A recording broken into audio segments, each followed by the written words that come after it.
Minasan, ohayo gozaimasu. Sebelum kita belajar, saya sudah mengingatkan minggu lalu untuk kalian menyelesaikan semua huruf hiragana di buku kotak-kotak.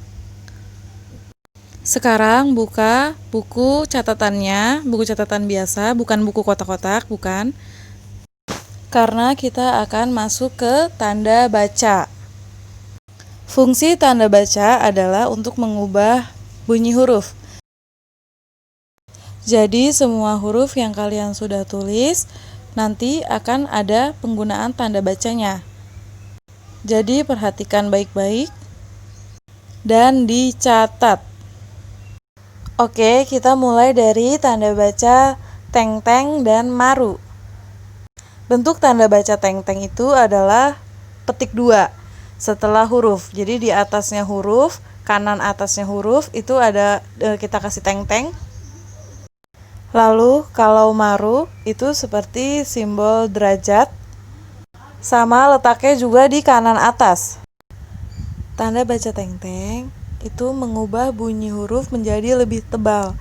Contohnya huruf K, kalau dikasih teng-teng petik 2 di atas, dia akan berubah menjadi bunyinya menjadi ga. Ya, cara bacanya menjadi ga. Oke, berikut adalah daftar huruf hiragana yang bisa menggunakan teng-teng. Jadi nggak semua ya, hanya beberapa saja yang bisa menggunakan teng-teng. Coba kita lihat. Oke, seperti yang tadi, huruf K dikasih teng-teng jadi ga. Huruf Q dikasih teng-teng jadi gi. Huruf Q dikasih teng-teng jadi gu. Huruf K dikasih teng-teng jadi g. Huruf Ko dikasih teng-teng jadi go. Sa jadi za. Shi jadi ji. Su jadi zu. Se jadi ze. So jadi zo. Ta jadi da. Ci jadi ji, namun ini jarang sekali dipakai. Jadi kalau ada huruf ji, kalian pakai huruf ji yang di atasnya, yang awalnya dari shi. Oke, selanjutnya huruf tsu jadi zu. Huruf t jadi de. Huruf to jadi do. Huruf h jadi ba. Huruf hi jadi bi.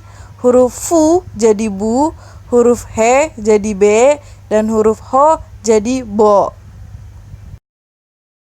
Selanjutnya untuk maru, dia itu mengubah bunyi huruf menjadi lebih ringan.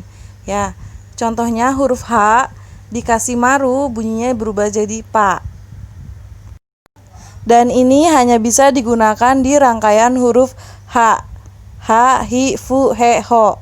Berubah jadi pa, pi, pu, pe, po setelah dikasih maru. Oke, selanjutnya kita masuk ke huruf kecil. Ada 4 huruf yang bisa ukurannya dikecilkan, yaitu huruf ya, yu, yo, dan tsu. Semuanya bisa dikecilkan. Ya jadi ya kecil, yu jadi yu kecil, yo jadi yo kecil, tsu jadi tsu kecil.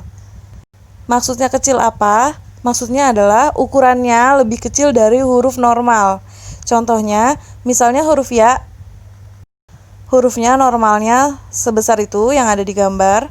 Nah, huruf kecilnya itu lebih kecil dari huruf ya yang normal. Oke, fungsi dari huruf ya kecil, yu kecil, yo kecil itu mengubah bunyi huruf. Kita lihat contohnya. Misalnya huruf Q, ya, Q-nya normal nih, ukurannya biasa. Ditambah huruf ya kecil, maka dia bunyinya atau cara bacanya akan berubah menjadi kya.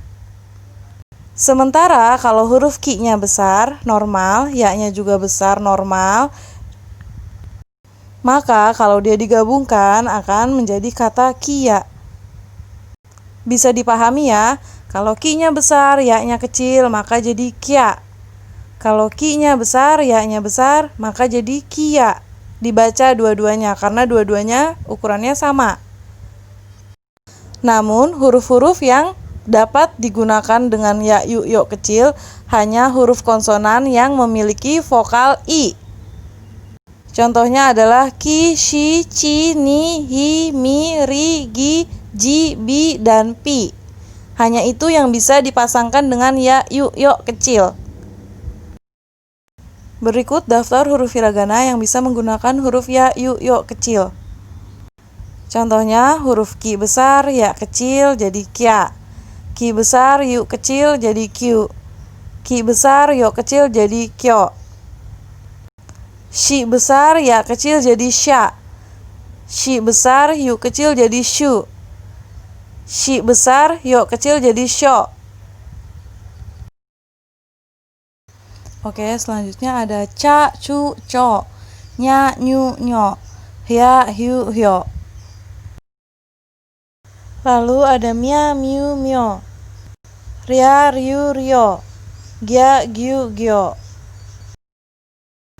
ja, ju, jo, bya, byu, byo, pya, pyu, pyo. Yang terakhir adalah tanda baca tsu kecil. Huruf tsu yang ukurannya kecil. Nah, ini fungsinya adalah untuk merangkapkan konsonan di belakangnya. Maksudnya gimana? Lihat contoh. Ada huruf ga normal ukurannya, lalu tsu kecil dan huruf k normal. Nah, karena dia merangkapkan konsonan di belakangnya, maka berubahnya jadi gak-ka. Karena konsonan di belakang tsu kecil adalah huruf k. Bandingkan dengan cara baca kata di sebelahnya. Ukuran hurufnya normal semua, ada huruf ga, tsu, dan k. Ukurannya sama semua, nggak ada yang kecil. Maka semuanya dibaca sesuai dengan cara bacanya masing-masing, yaitu ga, tsu, k. Agar tidak bingung, huruf tsu kecil ini bunyinya menyesuaikan konsonan di belakangnya. Ya, jadi dia tidak ada bunyi yang pasti. Kayak seperti yang tadi, huruf ga-nya besar, tsu-nya kecil, k-nya besar, jadi gak-ka. Karena konsonan di belakang tsu kecil adalah huruf k. Nah, sedangkan kalau dia seperti yang di bawah ini, ada huruf za besar, tsu kecil, dan huruf shi besar, maka dia dibacanya adalah zashi. Karena huruf konsonan di belakang huruf tsu kecil adalah huruf s. Jadi zashi. Double S, rangkap jadinya S-nya. Dan yang terakhir ada huruf ri besar, tsu kecil, dan pa besar. Karena konsonannya adalah huruf P, maka tsu kecil itu dibacanya P, jadi ripa. Jadi ingat ya, huruf tsu kecil ini bunyinya menyesuaikan dengan huruf konsonan di belakangnya dan dirangkapkan sama dia. Oke, untuk latihan, tulis di buku catatan kalian setelah kalian mencatat yang tadi, materi tadi. Nah, ini latihannya. Kalian mencari cara baca dari kata-kata berikut. Jadi kalian tulis huruf-huruf ini, kata-kata yang pakai huruf hiragana ini. Lalu kalian cari cara bacanya di bawah hurufnya masing-masing, persis di bawah hurufnya masing-masing. Untuk absen, ketik nama dan kelas, lalu ketik wakarimashita bila kalian mengerti dan wakarimasen bila tidak mengerti. Oke, kisi-kisinya adalah huruf hiragana beserta tanda bacanya. Perubahan huruf yang menggunakan tanda baca. Dipelajari baik-baik ya, minasang. Ja, mite kurete arigatou gozaimashita. Mata raishu, ganbatte kudasai.